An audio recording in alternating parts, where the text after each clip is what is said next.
아이템은 있는가라는 거죠. 만약에 식당을 하시는 분들에게는 나만의 레시피는 뭔가라는 것이 되겠죠. 만약에 여러분께서 나만의 이 아이템이 있다, 또는 나는 아이템은 없어도 그 아이템을 빌려오거나 배울 수는 있겠죠. 여기에 따라서 우리가 이제 방향이 결정되는 거죠. PPT를 보시면 창업, 나만의 아이템이 있다면 내가 창업하면 되죠. 그렇죠? 그런데 나는 아이템이 없어. 하지만 아이템은 빌려올 수는 있죠.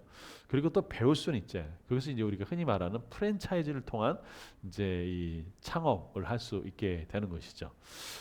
여러분 그 미국 상무부에서는요, 이 창업한 분들을 이제 통계를 내봤어요.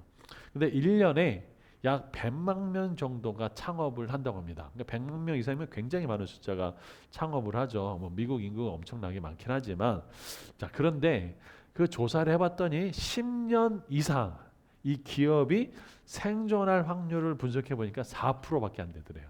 100만 명 중에 4%인 거죠.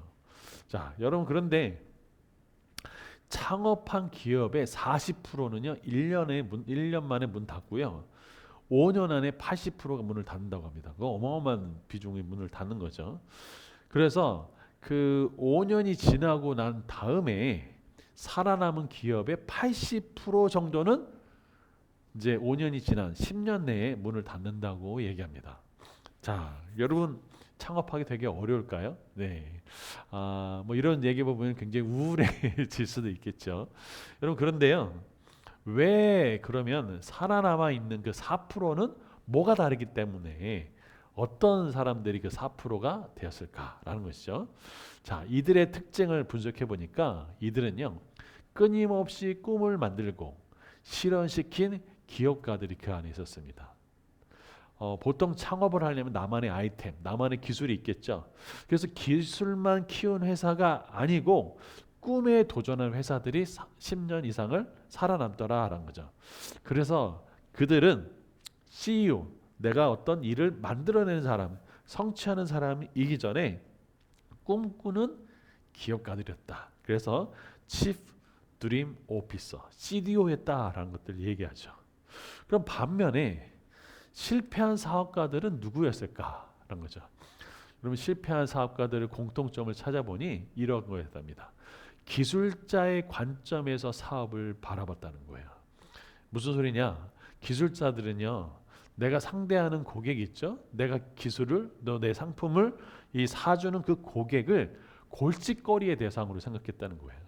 내가 엄청나게 노력을 들여서, 내가 엄청나게 멋진 아이디어를 들여서 또 원가를 막 들여가지고 그 좋은 제품을 내놨는데 이 사람들은 왜 안 사는 거야?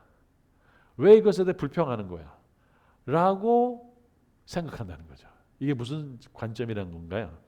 기술자의 관점이라는 것입니다.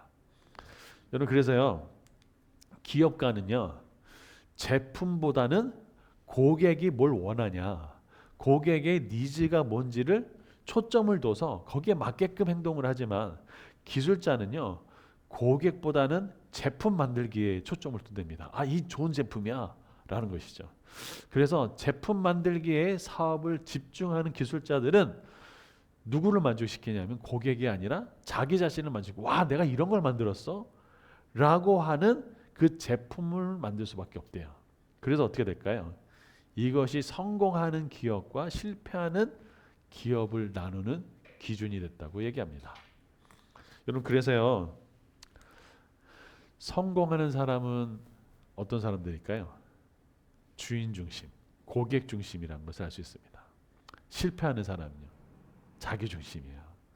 그래서 기술자들의 관점은 뭐냐면, 이걸 써야 되는 거예요. 내가 훌륭한 기술이 있는 거예요. 그것을 어떻게 해야 될까요?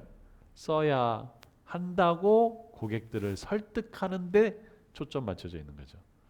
그런데 진짜 기업가는요, 고객이 뭘 원하나, 고객이 수요는 뭔가, 그것을 아는 사람이 10년 이상 가는 사업을, 기업을 만든다라고 되어 있습니다. 여러분, 그래서 업의 본질이 뭘까요? 나는 왜 일을 하나? 기업의 그 업의 본질이 뭐냐면 이것이라고 합니다. 고객이 우리의 기술과 제품을 사야 할 뭘 알려주는 거예요? 이유를 알려주는 것. 이 제품을 왜 사야 되는가? 다시 말하면 이게 마케팅의 핵심이기도 합니다. 아, 내가 이 물을 또 예를 들어서 이 뭐 비타민제 같은 어떤 이런 것을 왜 사야 될까라는 것들을 알려주는 것. 다시 말하면 가치가 있어서 그 가치를 마땅히 지불해야 할 정도의 그 상품을 만들어내는 것이죠. 여러분 부자들은요 이런 특징이 있답니다. 돈을 추구하지 않고요 가치를 만들어낸답니다. 그래서 이 가치를 내놨을 때 사람들이 기꺼이 돈을 지불하고 사는 것. 그래서 내가 들어가는 생활비보다 더 스스로 알아서 이런 그 가치들이 들어올 수 있도록 일을 해주는 것. 그래서 부자가 된다고 얘기하더라고요. 그걸 우리가 시스템이라고 얘기도 하고 때로는 내가 책을 써서 내가 자고 있는 사이에서 책이 막 팔리잖아요. 그걸 뭐라고 하죠? 인쇄소득. 뭐 내가 일을 하지 않더라도 자동적으로 팔려 나갈 수 있잖아요. 블로그를 많이 써가지고 블로그가 알아서 사람들을 막 해가지고 뭐 저기 그 뭐 광고 수익도 얻는 그런 불로소득. 다시 말하면 내가 일하지도 않고도 내가 가진 가치를 가지고 할 수 있도록 하는 것. 그래서요 업은 뭐냐? 나의 제품 또 나의 기술이 고객들로 하여금 아 이거 사야 돼라고 하는 이유를 알려줄 수 있도록 하는 것이다 라는 것을 이야기합니다. 그게 바로 뭐예요? 아이템. 나만의 아이템이 있는가라는 것이 두 번째 질문입니다. 여러분 지금 사업을 하시면서 또는 사업을 준비하고 있다면 그 업의 본질 나는 이걸 가지고 뭐 할 거지? 또 이건 무엇이지? 나의 아이템은 뭐지? 나의 무기는 뭐지? 알아보는 것이 필요하다라고 할 수 있습니다.